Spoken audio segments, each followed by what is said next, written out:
Welcome to the Jamodi podcast. We are all surrounded by amazing coaches and leaders. So let's get an inside look at not just what they do, but how they do what they do. After all, becoming the best versions of ourselves is Jamodi, just a matter of doing it. The Jamodi podcast is powered by Sideline Interactive. Sideline Interactive is the leading manufacturer for high-quality, innovative scoring tables and LED video display boards that help coaches and schools bring more excitement to fans, create huge fundraising opportunities, and make their jobs easier. Visit sidelineinteractive.com to check out their amazing products. It's a personal question for me, but I also think there's a lot of coaches out there that that are going to be in this boat either at some, now or at some point, which is having a son that is a part of your high school program. So my stepson, but no difference, right? Was a sophomore this year, going to be a junior. He was a younger player on a very senior heavy team, and we've got good juniors coming back, but he is going to have a different role, bigger role. What advice do you have now that you've had one come all the way through on some things you feel like you did really well? And if you don't mind, maybe some things you would have liked to have done better or you changed for coaching your own kid? No, it's a great question, man. I'm honestly really glad that you asked. It's coaching my own son. For me, I have loved more or less everything about it. It's been amazing. And this is just like the other thing. I want to make sure I kind of quantify this to say, by no means do I think I'm the guy that's got it figured out, or by no means do I think, this is for sure the way to do it. But the one thing I would definitely do differently for sure is I tried to, again, I think of myself, I see the value in telling the truth. And so I tried to, in advance, kind of prepare my son for the idea of you only play because you're the coach's kid. Yeah. Or well, you only get that because, he's your dad, whatever. And just, I tried to help him understand in advance, you're going to hear some of these things. Don't take it personal. Like, don't even take it as like it's a sincere or real thing. It's just going to be the easiest thing for people to say.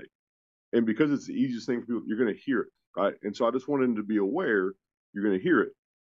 Well, I didn't know this until the summer after his sophomore year. He more or less internalized that as people aren't going to like me. People are going to think of me as, and that's not at all how I meant it, for sure. But that's how he internalized it. And I really wish I'd done a better job of kind of setting the table of what I was trying to get across. And I just didn't communicate it very well. And to a middle school, going to be high school player, that's a hard thing to understand. Yeah. Same thing. When he was young, his freshman and sophomore years, he was a part of one of the most talented groups we had here. And so, Luke, in his own right, my son, finished out, had a heck of a season, going to play college basketball, made 105 threes, shot 48% from three. That's awesome. Oh man, he had a heck of a year. But in all of that, to the good side of the bad side, positive side, I talked to, like your question, a lot of coaches have been through in advance. And I heard a lot of, well, my son wouldn't listen to me. So I had to have so-and-so help her coaching because my son didn't want to listen to me. And just like my wife, I think it's a God thing, man. I think I'm just fortunate to have been blessed in this. That was never my son. My son at a young age was a sponge. He would listen, try and soak it up, and so that part was amazing. I never really felt like I dealt with that much kind of butt heads, dad doesn't know much better, that kind of thing. I do think there was some definite, I was harder on him than most. Yeah. But I think that stems from, honestly, if I was really coaching every kid exactly the way I want to coach them, I'd coach them the way I coach my son.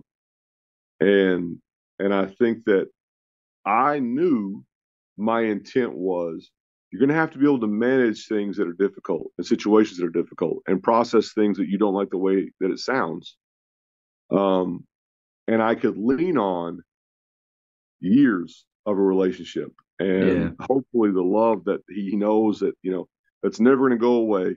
It's never going to be lessened because you miss a jump shot, And so I think I hope I was able to kind of communicate that way and act and be that way because of how much he knew me. like a 10-minute meeting is one thing, but this guy, we've had a life of meaningful conversations that have been built from basketball. And so I love being able to communicate life and how to do you see the similarities between you and every other race out there? Yeah, because of basketball doesn't matter. Can a guy play or not? Do you see the value in the extra and the hard work and yeah? Well, that's going to be your job and your life and you as a husband. And I was able to have so many of those conversations with my son because of the vehicle of basketball. And so I did, and that way I knew in my mind that daddy's boy coach, it was coming, whether I like it or not. People are going to think that and say that it's the lowest hanging fruit, so they're going to think it. And there was one time, and only one time, that something got to me of what was being said, and it was when my son was younger, that I went and said, "Hey, I'm going to address this not as Coach Lee. This is Tyron coming to say, don't talk about my son, because while the game's being played, I can't hear you. No one can defend him. So you're using my kid as a punching bag. Where if you have something to say, we need to meet. That's fine. But just as a personal, there's no reason for you to be yelling my son's name out loud." And that was the one time in 4 years that ever happened. But I know from his end was hard.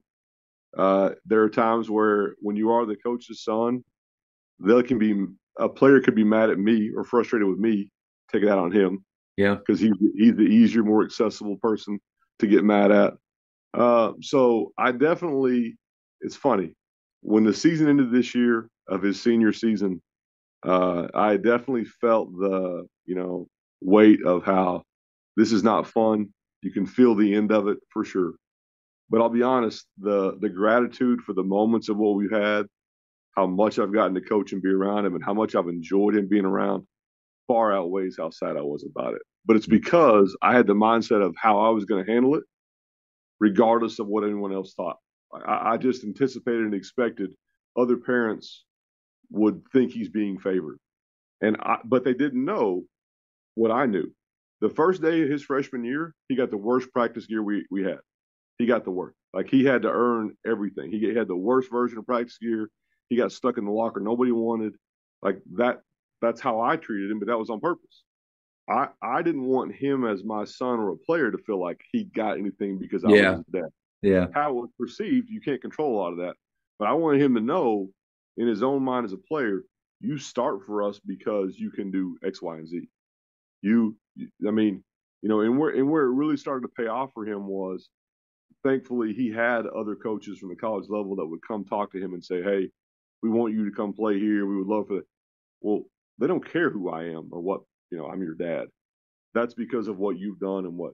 So that's where it helped him a little bit, kind of the payoff where he could really see, okay, this really is, I can do this. I can, because as a young player, you do start to doubt, do I play more than others? You just hear the names. How many of these opportunities am I getting just because of who my dad is? For sure. Yeah. But that ownership part that they take in, and I probably like your son, I'm very thankful of Landon doesn't seem to be resting on, any of that, meaning like, well, I'm just going to play because I'm at Grapevine Faith and Matt's the coach. And, he's working his tail off like right now to where, I mean, it's like you said, though, like you coach them, you try to coach them like everybody else. But I mean, golly, if there's going to be anybody that you tell the truth, try to help them to be competitive and trust, it's going to be your own son. But in that also means that it's never harsh truth, but man, I'm not holding back anything.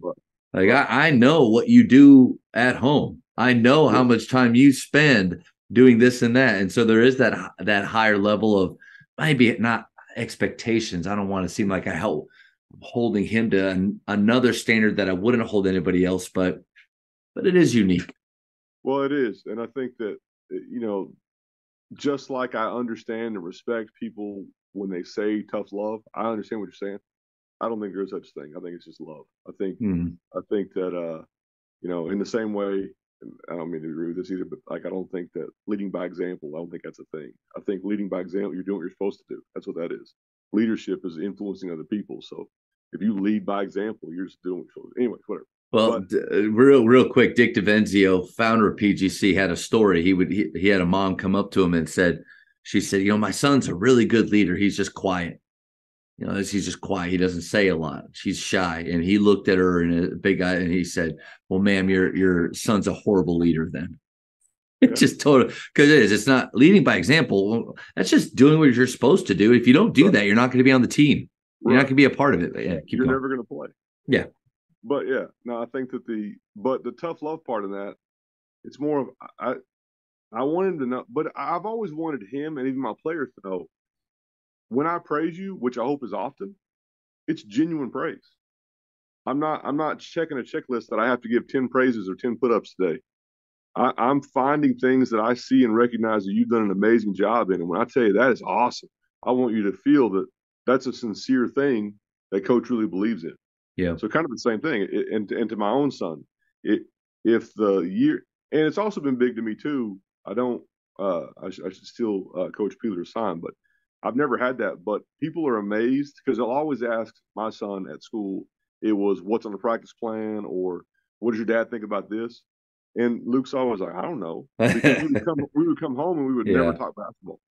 When we're at home, we don't talk about the game last night or the film. It's Mario Party and, all the fun, silly, goofy stuff that we would do. Or if we were ever going to play golf or Top Golf, which is more realistic, we'd go do that. And we'd smile. Like, we didn't talk about it. I was very intentional about that. That's a good nugget right there. Yeah. Yeah. We spent so much time at the gym, and we spent, even now, the training stuff he's doing for going to college, he's in the gym all the time. So if we're going to talk hoop, let's talk at the gym. And it was almost like a right place, right time. If you're at the gym and you want to know, let's talk about it. But even to me, he wouldn't bring up or ask questions much about training or those things at home, because at home we talked about what we're making for dinner. Yeah. Or, he's going on a date Saturday. Where y'all going? What do you want to do? You're making up your proposal? That's cool. Show me the sign. What are we doing? Like that I didn't want to miss Dad and be coach all the time, for my sake and for his sake. And to be honest with you, I don't think I did a great job of that. I don't think I was like perfect at that. I was intentional of that for sure. If I was great about it, I don't think that's true. But we didn't talk basketball at home, and most of his peers at school, they can't believe that. They think, oh my, y'all must talk basketball all the time, and you got to get away from it. You got to be able to.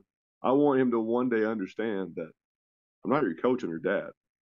And I was interviewed one time at our school about that relationship, and I was like, he's in my program 4 years. I'm his dad forever. And so one of those things is more important than the other as far as longevity. I don't want to sacrifice the longevity of our relationship just to try and get something out of these 4 years while he's in the program. But I loved it, man. I did. Loved it. Loved every sneaking bit of it. Thank you for checking out today's episode. Please take a moment to subscribe to this podcast, share it with your fellow coaches, and find us on social media for what's coming up next on the Jamodi podcast. It's just a matter of doing it.